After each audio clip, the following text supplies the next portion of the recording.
How to combat Tourette's stigma. Tourette's syndrome is a neurological disorder where a person has involuntary movements of the face, arms, legs, or trunk, called tics. Tics are usually frequent and repetitive. People with Tourette's can also have verbal tics, where they say involuntary phrases or words. Because of the nature of the condition, people with Tourette's syndrome can face bullying, discrimination, and other negative attitudes. If you have Tourette's, there is nothing to be ashamed of, and there are ways you can help combat the stigma attached to the condition. Method 1: Embracing your Tourette's syndrome. 1. Find humor in it. One way to help combat the stigma of Tourette's is to find the humor in it. This means laughing about the unique and sometimes funny tics that accompany the syndrome. Some of the involuntary verbal tics people say are creative and humorous. Just as you would laugh at a joke someone tells, finding humor in the things you say can help you break the stigma on yourself. Acknowledge that you are funny, which is a great part of your personality. This doesn't mean to laugh at someone because he is different or to make fun of someone. Finding humor in Tourette's phrases acknowledges that some of the verbal tics can create funny imagery, and that's a good thing, instead of laughing at someone who is different. Laughter is a great way to break down the fear or anxiety people might feel about Tourette's.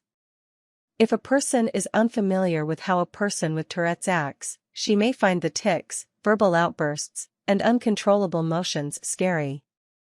By approaching your condition with humor, you can help break that fear in someone, which is the first step in acceptance and understanding. 2. Avoid hiding your true self. Because people with Tourette's may get bullied or discriminated against, they hide their condition. Hiding the condition just reinforces the idea that something is wrong with you, when there is nothing wrong with you. You are a unique, wonderful individual who deserves to live a full life being yourself, your whole self. Don't choose to remain at home instead of going out because you are scared. You have the same right as everyone else to enjoy what the world offers. For places where your tics may be disruptive, talk to the people who run the place. Talk to them about disability accommodations, such as private boxes or VIP seating. 3. Surround yourself with a support system. Spending time with family and friends who know about your condition and understand it can help reduce the stigma. When you go out, bring people with you. If strangers see you with your Tourette's interacting with people, it may help them be less fearful or discriminating. 4. Find others with Tourette's. It may be helpful for you to find other people who have Tourette's syndrome. By talking to others, learning how they deal with the condition, and making friends with people who understand you, you can start to accept yourself, remove the stigma from yourself, and learn more about your condition. Try support groups for Tourette's syndrome. You may also be able to talk to your doctor about finding other people with Tourette's. Some practices have patients who sign privacy waivers giving their doctor permission to share information with other people who have Tourette's. Look online for Tourette's organizations or meet UPS in your area. 5. Do volunteer work. Because you have Tourette's and have unique experiences, this can make you able to understand others better. Volunteer at a local organization. This can be a Tourette's organization, or something else, like an animal shelter, food pantry, or even a blood drive. 6. Use your Tourette's for artistic expression. Instead of looking at your Tourette's as a shameful disorder, celebrate the uniqueness of the condition. Tourette's can be a very creative condition, whether it is the words you say or the unique way you move your body. Embrace these parts of yourself. Some organizations encourage people with Tourette's to draw pictures featuring their tics. This can be an artistic representation of an involuntary phrase you say, or a picture of your tic. Writing, playing music, or engaging in other art forms, such as painting or sculpting, may also help. Other people have used their Tourette's as inspiration for dance and theater productions. If you enjoy one of these forms of expression, then you might consider developing a dance routine, monologue, or play based on your Tourette's. 7. Become knowledgeable.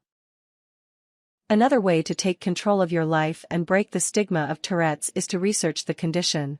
This includes learning everything you can about Tourette's, talking to your doctor, and being active in your treatment plan. 8. Attend a conference.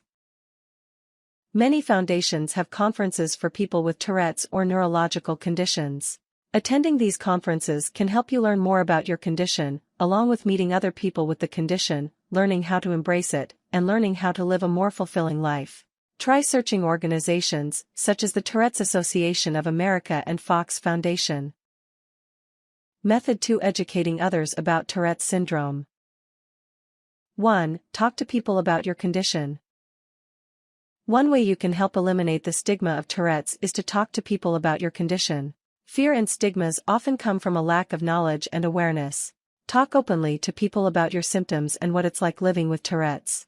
Sharing with people that your tics are a part of you and don't really bother you can help change their perception of Tourette's. 2. Address bullying respectfully. If someone is making fun of you or being negative towards you, defend yourself.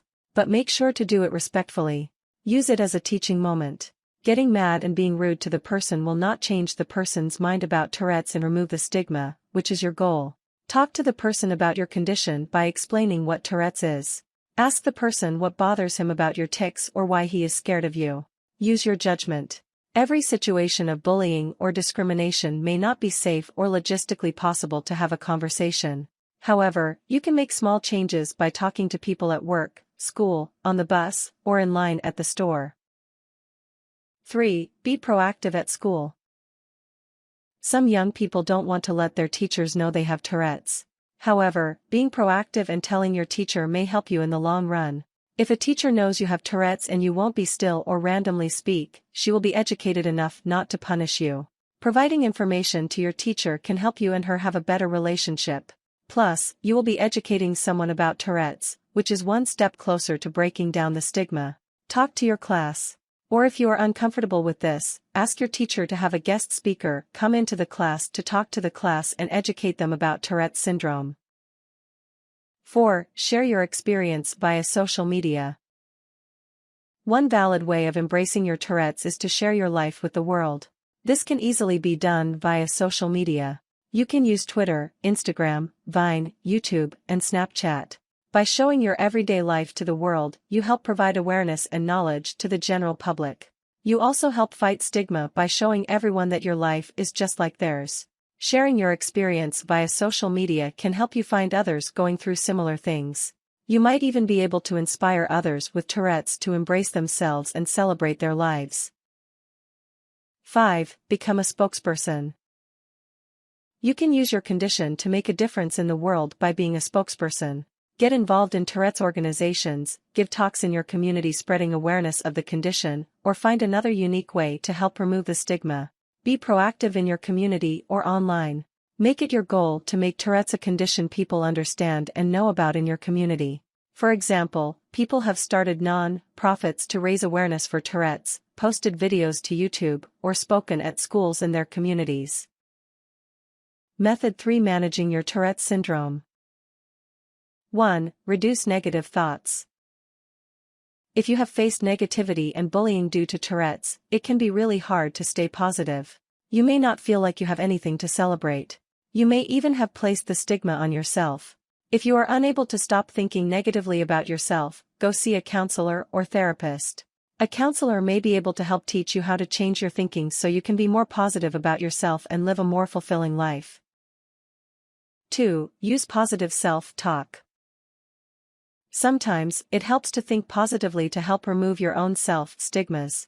Using positive self-talk can help to keep negative thoughts at bay. When you are having negative thoughts, repeat positive words to yourself. Focus on the positive aspects of your life, even the smallest achievements. For example, think words similar to the following. I am a unique, interesting, funny, and caring individual. I have a lot to offer my family and friends. I love and care for them and deserve to be loved and cared for in return. I am creative and a great artist, writer, dancer, gamer, etc. I had a great day at work today and completed all my work ahead of time. Although a stranger laughed at me, I had a great time at the movies with my friends. Although that person was mean to me, I stood up to him and defended myself in a respectful manner. 3. Ask for help when you need it. Depending on the way your Tourette's affects you, you may need help with certain things. Some motor function tics, like falling down or hand tics, can cause certain actions to be difficult. Asking people for help is not a bad thing. Not only does it increase the safety of you and others, but it makes your life better. Everyone needs help with certain things, so you should ask for help if you need it. 4. Learn to adapt. You know what your tics are better than anyone. Try to find ways to adapt to accommodate your tics. For example, if you have motor function tics in your hands, try to adjust what you carry or how you carry them. If you fall down often, do balance exercises to improve your balance. Adapting can help you make small changes with your tics that may help you. 5. Focus your attention elsewhere. Focusing your mind on other tasks can help lessen your tics if they are bothering you. This might mean doing crosswords, Sudoku, or reading an engrossing book. You can also try crocheting or knitting, hand-held computer games, games on your phone, sketching, or writing in a journal. Find an activity that helps focus your mind and your hands. Being physically active can help with your tics. Play a sport, go for a run, go to the gym, or find another physical activity you enjoy doing.